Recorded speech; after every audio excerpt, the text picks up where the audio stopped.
नमस्कार, जय हिंद, वंदे मातरम। एक बार फिर से आपका बहुत बहुत स्वागत है हमारे YouTube चैनल JRP के अंदर। आपको बता दें कि लोकसभा चुनाव का बिगुल बज चुका है और लोकसभा चुनाव से पहले ही 4 राज्यों के अंदर विधानसभा के चुनाव है।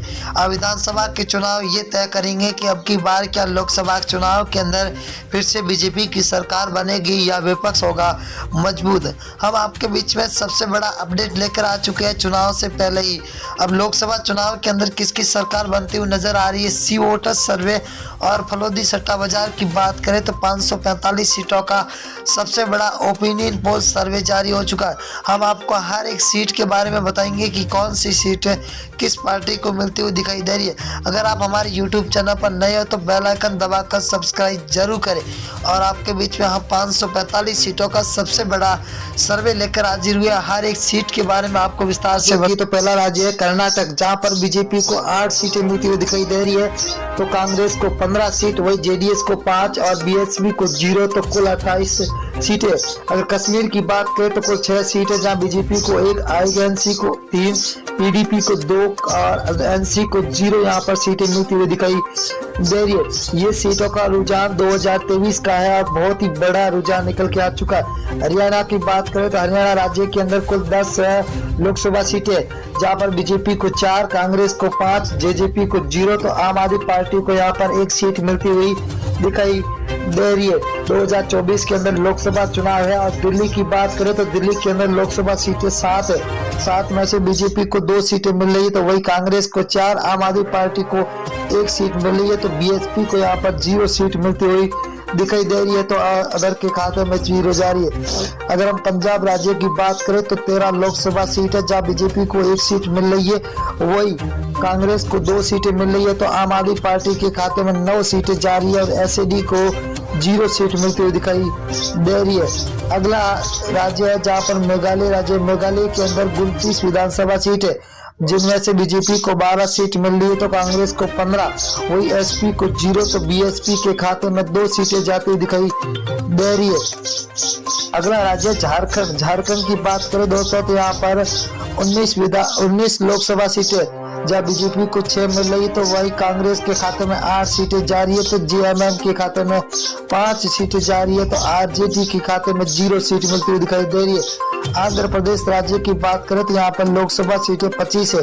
25 में से बीजेपी को 8, वही कांग्रेस को 4, तो वाईआरएस को 10 और टीडीपी को 3 सीटें मिलती हुई दिखाई दे रही है, तो अदर के खाते में 0 सीट मिलती हुई दिखाई दे रही है।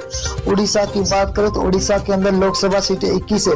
21 में से बीजेपी को 6 सीट, वही कांग्रेस को 9, बीजेडी को 6 सीट और एनसी को 0 सीट मिलती हुई दिखाई दे रही है। बहुत ही तगड़ा महाओपिनियन पोल निकल के आ चुका है। तमिलनाडु की बात करें तो यहाँ पर कुल 39 लोकसभा सीट है, जहाँ बीजेपी को 4, तो कांग्रेस को 5, डीएमके को 15, एएलए को 15 सीटें मिलती हुई दिखाई दे रही है, तो 0 खाते में जा रही है अदर के।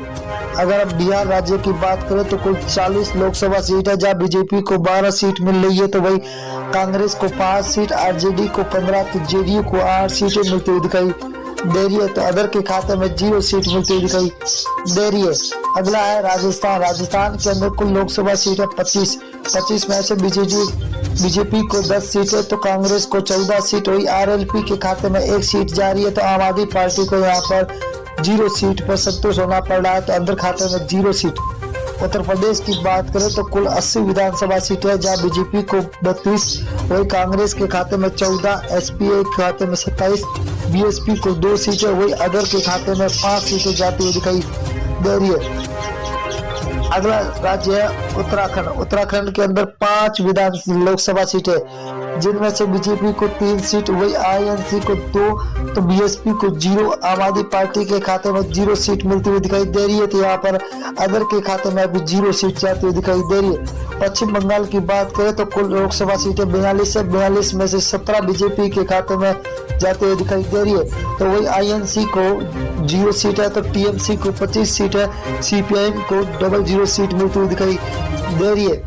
आंध्र प्रदेश की बात करें तो आंध्र प्रदेश के अंदर लोकसभा सीटें 2 है, जहां पर बीजेपी को 1 सीट मिल रही है, तो यहाँ पर कांग्रेस के खाते में 1, एसपी को 0, तो बीएसपी के खाते में भी 0 सीट जाती हुई दिखाई दे रही है, तो अदर के खाते में 0। अगर हम मेघालय की बात करें तो मेघालय के अंदर लोकसभा सीटें 2 है। 2 में से बीजेपी के खाते में 0 सीट, 1 सीट जा रही है, तो वही कांग्रेस को 1 सीट मिल रही है। तो एसपी को 0, तो बीएसपी के खाते में भी 0 सीट जाती हुई दिखाई दे रही है। अगला राज्य है जहाँ लक्षद्वीप है। लक्षद्वीप के अंदर लोकसभा सीट 1 है, वही 1 कांग्रेस के खाते में जाते हुए दिखाई दे रही है। तो बीजेपी को यहाँ पर 0, एसपी और बीएसपी के खाते में भी 0 सीट जाती हुई दिखाई दे रही है।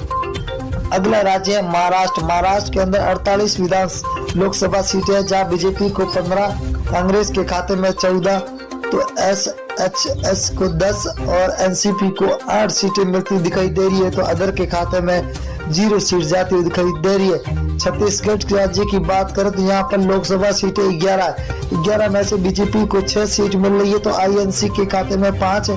आम आदमी पार्टी को 0, बीएसपी को यहाँ पर 0 सीट मिल रही है, तो अदर के खाते में भी 0 सीट जाती हुई दिखाई दे रही है। तेलंगाना की बात करें तो कुल 17 लोकसभा सीटें, जहाँ बीजेपी को 3 सीट, वही कांग्रेस को 5, तो टीआरएस को 7, एआईएम को 2 सीटें मिलती हुई दिखाई दे रही है। बहुत ही बड़ा तगड़ा झटका लगता हुआ दिखाई दे रहा है आपकी बात। अगर केरल की बात करें तो केरल के अंदर 20 विधान लोकसभा सीटें, जहाँ बीजेपी को 1 सीट मिल रही है, तो कांग्रेस को 10 सीटें, वही एलडीएफ को 9 सीटें मिल रही है, तो यूडीएफ को 0 सीट मिलती हुई दिखाई दे रही है। तो अदर के खाते में 0 सीट जाती हुई दिखाई दे रही है। असम राज्य की बात करें तो कुल 14 सीट है, जहाँ बीजेपी को 7, को कांग्रेस को 6, एआईयू को 3 और अदर के खाते में 0 सीट जाती हुई दिखाई दे रही है। बहुत ही बड़ा तगड़ा झटका सभी को मिलता हुआ दिखा। गुजरात की बात करें तो कुल 26 लोकसभा, जब बीजेपी को 12, कांग्रेस को 6, तो आम आदमी पार्टी को 8, बीएसपी के खाते में 0 सीट जा रही है, तो अदर के खाते में भी